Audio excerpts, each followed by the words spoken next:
E voltamos agora para a nossa segunda parte. Gente, devem ter percebido que a minha voz hoje está extremamente debilitada, estou tossindo, estou espirrando, peço perdão, afinal de contas não dá para controlar, né? Todo dói mesmo, mas esse assunto aqui é um assunto importante, é um assunto de base. Eu quero que vocês entendam isso, é um assunto de base para a nossa matéria concordância verbal. Então hoje a gente vai estruturar, nós vamos massificar o conteúdo teórico, vamos fazer alguns exercícios de fixação e quando entrarmos na parte da concordância verbal, nós vamos trabalhar as questões propriamente do CESP. E aí vamos fazer várias questões. E aí vocês vão reparar, caramba, realmente para eu resolver aquela questão ali de concordância verbal, eu precisava saber realmente tipos de sujeito. Então hoje a gente vai massificando o nosso conteúdo, para quando chegar na parte da concordância verbal propriamente dita, a gente trabalhar em cima das questões que são ditas do CESP. Tranquilo? Então vem aqui comigo. Nós estávamos estudando a parte da oração sem sujeito, vimos o primeiro caso, que é com o verbo haver, ao estar no sentido de existir, ocorrer e acontecer, e iremos agora para a segunda parte, que é com os verbos fazer e estar, indicando tempo ou clima. Então, toda vez que isso acontecer, nós também vamos ter uma oração sem sujeito. Qual é o principal elemento que cai na prova? É o verbo fazer. Esse é o que mais cai. Então aqui, ó, faz anos que não vejo Maria. Mas no dia a dia, como é que as pessoas falam? Fazem anos que não vejo Maria. E é por isso que isso aqui cai na prova. É por isso. Por exemplo, no Rio de Janeiro agora, estava um calor do caramba, agora está chovendo. E aqui tem verões rigorosos. As pessoas normalmente dizem assim, fazem verões rigorosos no Rio de Janeiro. No Rio de Janeiro, fazem verões rigorosos. Fazem verões rigorosos no Rio de Janeiro. É assim que o cara fala. Mas, gente, se o verbo fazer está indicando o tempo ou clima, ele vai ficar no singular, porque ele vai ser um verbo impessoal, não tem uma pessoa para concordar, vai caracterizar uma oração sem sujeito. Então, o correto é faz verões rigorosos no Rio de Janeiro, assim como faz anos que não vejo Maria. Tranquilo? Olha o próximo aspecto aqui. Nós também teremos uma oração sem sujeito com os verbos que expressam fenômenos da natureza. Só que aqui a gente vai fazer uma reflexão no sentido real. Como assim? No sentido real, qualquer verbo que exprima um fenômeno da natureza vai caracterizar uma oração sem sujeito. E é qualquer verbo mesmo. Choveu, relampejou, ventou, nevou e por aí vai. Mas isso no sentido real. Se estiver no sentido figurado, eu terei um sujeito. Por exemplo, se eu disser, trovejou muito esta manhã, é um verbo que expressa o fenômeno da natureza, e foi no sentido real, então oração sem sujeito. Mas se eu disser assim, minha sogra trovejou de raiva, é sentido real? Não, né? É sentido figurado. Então, se é sentido figurado, eu tenho um sujeito. O sujeito vai ser minha sogra, o núcleo sogra, sujeito simples. Até aí, tudo bem? Agora, é óbvio que o avaliador do CESP não vai fazer uma frase assim para você. Qual vai ser o verbo que ele vai usar para tentar te derrubar? Por incrível que pareça, vai ser o verbo chover. Então, aqui já tem choveu muito ontem, vou botar mais duas frases. Choveram exercícios na aula e choveu granizo no sul. Eu pergunto a você que está em casa, choveu muito ontem, sentido real ou figurado? Sentido real, não é? Então, se o sentido é real, oração sem sujeito. Agora, já vou fazer uma reflexão aqui. Com o verbo haver e fazer, toda vez que eles caracterizam a oração sem sujeito, o elemento relacionado a eles funciona como objeto direto. Sempre, com o haver e com o fazer.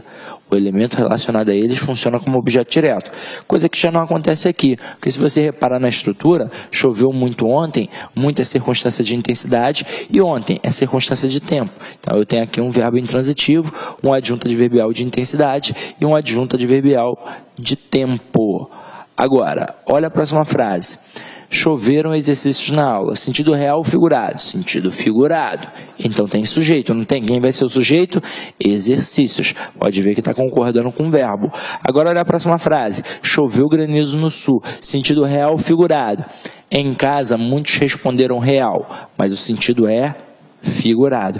Como assim, gente? Tá maluco? Sentido figurado? É sentido figurado. Se liga só. Choveu.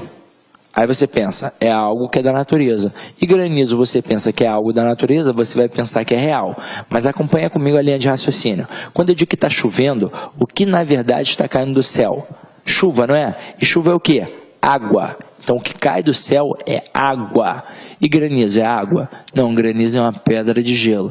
Aí tem um aluno mais espertinho que vai falar assim, mas gelo é a água em estado sólido, mas a aula não é de ciências, a aula é de língua portuguesa, companheiro. Então, aqui o sentido é figurado. Sabe que tipo de figura de linguagem eu utilizei aqui? A catacrese. Aí tu vai falar assim, porra, fudeu, ferrou. Então acompanha aqui comigo, ó. Granizo é sujeito e concorda com o verbo. Tanto é que se eu tivesse colocado granizos, eu deveria colocar choveram granizos no sul. Eu fiz de propósito. Eu deixei a estrutura no singular para o verbo ficar no singular para você pensar que era uma oração sem sujeito. Mas aqui nós temos a figura de linguagem chamada catacrese, que talvez você não tenha aprendido muito bem na época da escola.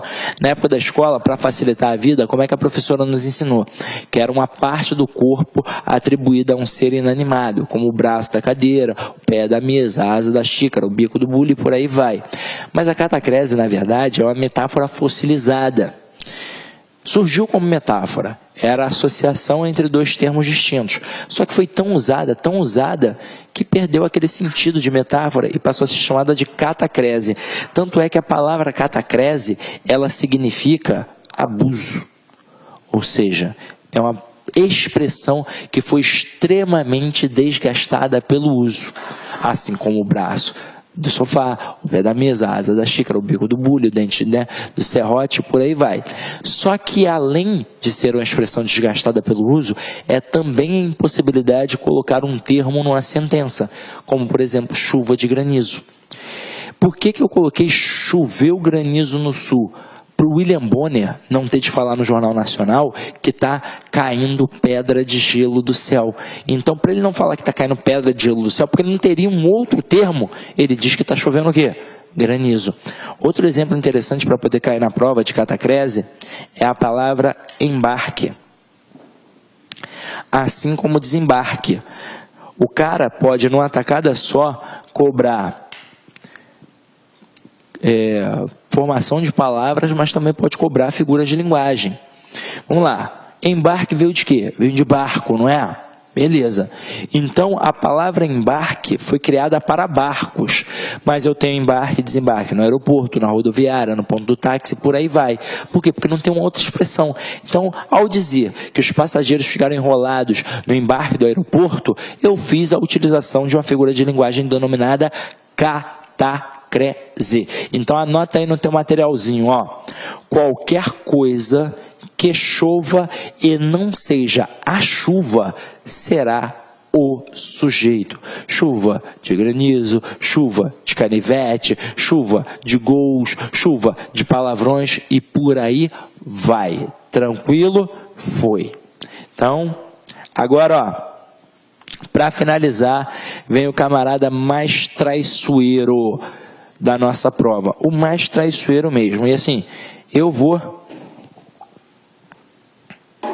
ser muito contundente na análise que eu vou fazer aqui, porque é o que acontece na gramática, não vai ser o achismo. Então vem aqui comigo, ó, com o verbo ser indicando o tempo.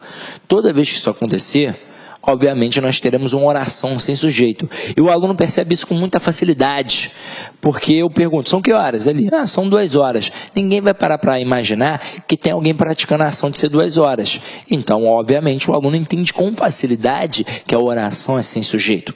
Só que o avaliador é esperto. Ele não vai te perguntar se a oração é sem sujeito. Ele vai perguntar qual é o tipo de sujeito, porque você vai matar que é uma oração sem sujeito, que é um sujeito inexistente. Aí o que ele vai fazer? Ele vai destacar o termo 2 horas e vai perguntar qual é a função sintática.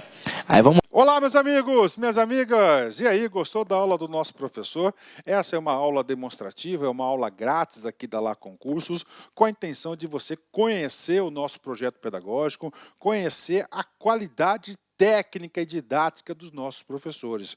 Nós da Lá Concursos, nós estamos fazendo uma super campanha, o melhor custo-benefício da internet para o concurso da Cefaz Rio Grande do Sul 2018. Olha só, o melhor custo-benefício, curso completaço, ponto a ponto do edital, super atualizado Cefaz Rio Grande do Sul 2018. Presta atenção, o curso nosso de assistente fazendário, assistente fazendário, 100 dias de acesso, apenas 10 parcelas de R$ 25,00. E o cargo de técnico tributário completo também, apenas 10 parcelas de R$ 35,00. Pode acreditar, curso de altíssimo nível, super atualizado, ponto a ponto do edital, por esse valor.